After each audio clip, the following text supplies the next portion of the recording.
Saudi আরবের জেড্ডায় 2025 আইপিএলের যে মেগা অকশন ছিল 24 আর 25 নভেম্বর, এই 2 দিন ব্যাপী, অবশেষে সেটা খতম হলো। বাকি সব ফ্র্যাঞ্চাইজ টিমের মতো কলকাতা নাইট রাইডার্সও তাদের স্কোয়াডটা গঠন করেছে ওই মেগা অকশন থেকে। তো তারা আগেই 6জনকে রিটেন করেছিল, আর এক একটা টিম মানে আইপিএলের স্কোয়াড গঠন করতে পারবে ম্যাক্সিমাম 25 প্লেয়ার দিয়ে।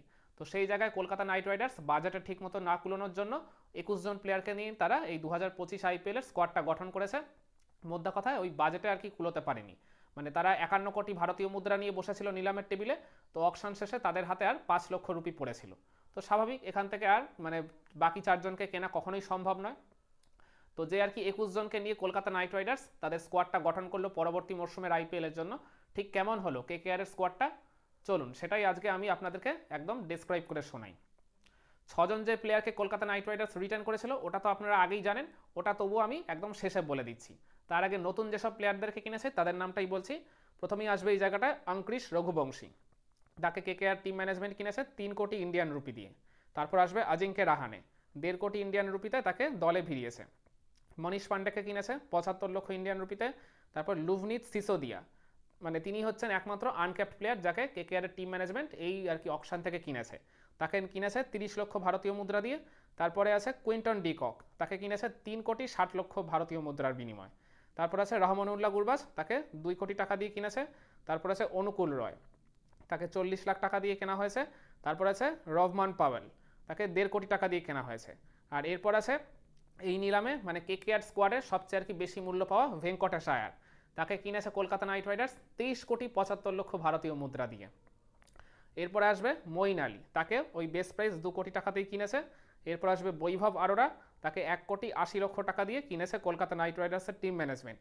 এরপর আসবে মায়াঙ্ক মার্কান্ডে, তাকে ওই বেস্ট প্রাইস 30 লক্ষ রুপিতেই কিনেছে। এরপর আসবে উমরান মালিক, তাকে 75 লক্ষ দিয়ে কিনেছে। তারপর অ্যানরিক নরকিয়া, তাকে 6.5 কোটি ভারতীয় মুদ্রা দিয়ে কেনা হয়েছে। আর এই লিস্টে সবার শেষে আসবে স্পেন্সার জনসন, তাকে 2 কোটি 80 লক্ষ ইন্ডিয়ান রুপি দিয়ে দলে ফিরিয়েছে কলকাতা নাইট রাইডার্সের টিম ম্যানেজমেন্ট। এই 15জন প্লেয়ারকে কেকেআরের টিম ম্যানেজমেন্ট ওই মেগা অকশনের টেবিল থেকে কিনতে পেরেছে। আর এর আগে যে 6জনকে রিটার্ন করেছে সেটাও আমি আপনাদেরকে একবার বলে দিই।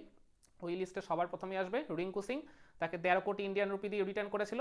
তারপর আসবে যথাক্রমে বরুণ চক্রবর্তী, সুনীল নারিন আর আন্দ্রে রাসেল। এই 3জনকেই কেকেআরের টিম ম্যানেজমেন্ট রিটার্ন করেছিল 12 কোটি ভারতীয় মুদ্রা দিয়ে, মানে প্রত্যেককে ইন্ডিভিজুয়ালি। আর এই লিস্টে লাস্টে যে 2জন আছে তারা হলেন হর্ষিত রানা আর রামানদীপ সিং। মানে ওই অবস্থায় বা ওই সময় যখন রিটেনশনটা হয়েছিল তারা আর কি আনক্যাপ্ট প্লেয়ার ছিল, তো ওই আনক্যাপ্ট ক্যাটাগরিতেই তাদেরকে আর কি 4 কোটি ভারতীয় মুদ্রা দিয়ে রিটেন করেছিল কেকেআরের টিম ম্যানেজমেন্ট। যদিও এই মুহূর্তে তারা আনক্যাপ্ট নেই, এখন দুজনেই ভারতীয় দলের জার্সিতে ডেবিউ করে ফেলেছে। তো যেই মোমেন্টে আর কি রিটার্ন করেছিল কেকেআর সেই সময় তারা আনক্যাপ্ট ছিল, ওই পার্টিকুলার টাইমের জন্যই তাদেরকে আনক্যাপ্ট ক্যাটাগরিতে রিটার্ন করতে পেরেছিল কেকেআর।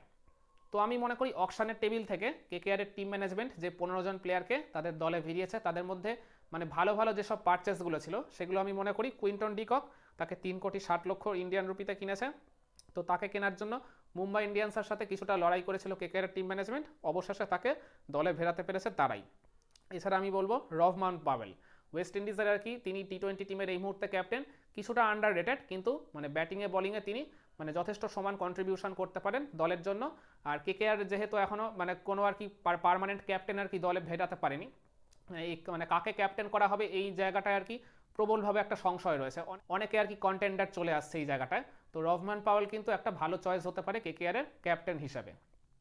এছাড়াও আমি মনে করি এছাড়াও আমি মনে করি এছাড়াও আমি মনে করি অ্যানরিক নরকিয়া এই অপশানটা কিন্তু আর এছাড়াও আমি মনে করি অ্যানরিক নরকিয়া এইটাও আর কি খুব ভালো পারচেস করেছে কলকাতা ওই নিলাম থেকে। সাউথ আফ্রিকার একদম প্রিমিয়াম পেস বোলার, তিনি আর কি মানে যে কোনো টিমেরই সম্পদ হতে পারেন। আর এছাড়া স্পেন্সার জনসন, অস্ট্রেলিয়ার left arm fast pace bowler, যিনি এই যিনি এই রিসেন্ট পাস্টে খুব ভালো ফর্মে রয়েছেন, অস্ট্রেলিয়া টিমের হয়ে খুব ভালো ভালো পারফরমেন্স করেছেন তিনি। আর এছাড়াও এই যে এখন যে আর কি অস্ট্রেলিয়ান টিমের হয় আর কি রিসেন্ট পাস্টে খুব ভালো মতোই পারফরমেন্স করেছেন বল হাতে। তো এই পারচেসটাও আমি বলবো একদম ঠিকঠাকই রয়েছে। আর এছাড়াও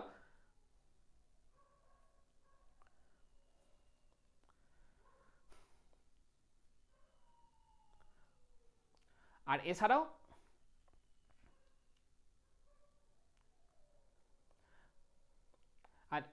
আর আর এছাড়াও এখানে আরেকটা কথা আমি বলবো, যে 15 জনকে কলকাতা এই অকশনের টেবিল থেকে কিনতে পেরেছে তাদের মধ্যে 8 জন প্লেয়ারই হচ্ছে এক্স কেকেরিয়ান, মানে তারা আগে কেকেআর টিমে কখনো না কখনো কোনো না কোনো সিজনে খেলে গেছে। সেই লিস্টে কারা কারা আছে জানেন? তাদের মধ্যে হলেন, প্রথমেই আসবে অঙ্কৃশ রঘুবংশী, তিনি গত মৌসুমে মানে এই 2024 সালে কেকেআরের একজন গুরুত্বপূর্ণ সদস্য ছিলেন, নাম্বার 3 ব্যাটার হিসেবে তাকে খেলিয়েছিল টিম ম্যানেজমেন্ট। এরপর আসবে অজিঙ্ক্য রাহানে, 2022 মরশুমে ওই এক মরশুমের জন্যই তিনি খেলেছিলেন কেকেআরের হয়ে, তো সেই হিসাবে তিনি তো এক্স কেকেরিয়ান। এছাড়া আসবে মনীষ পান্ডে।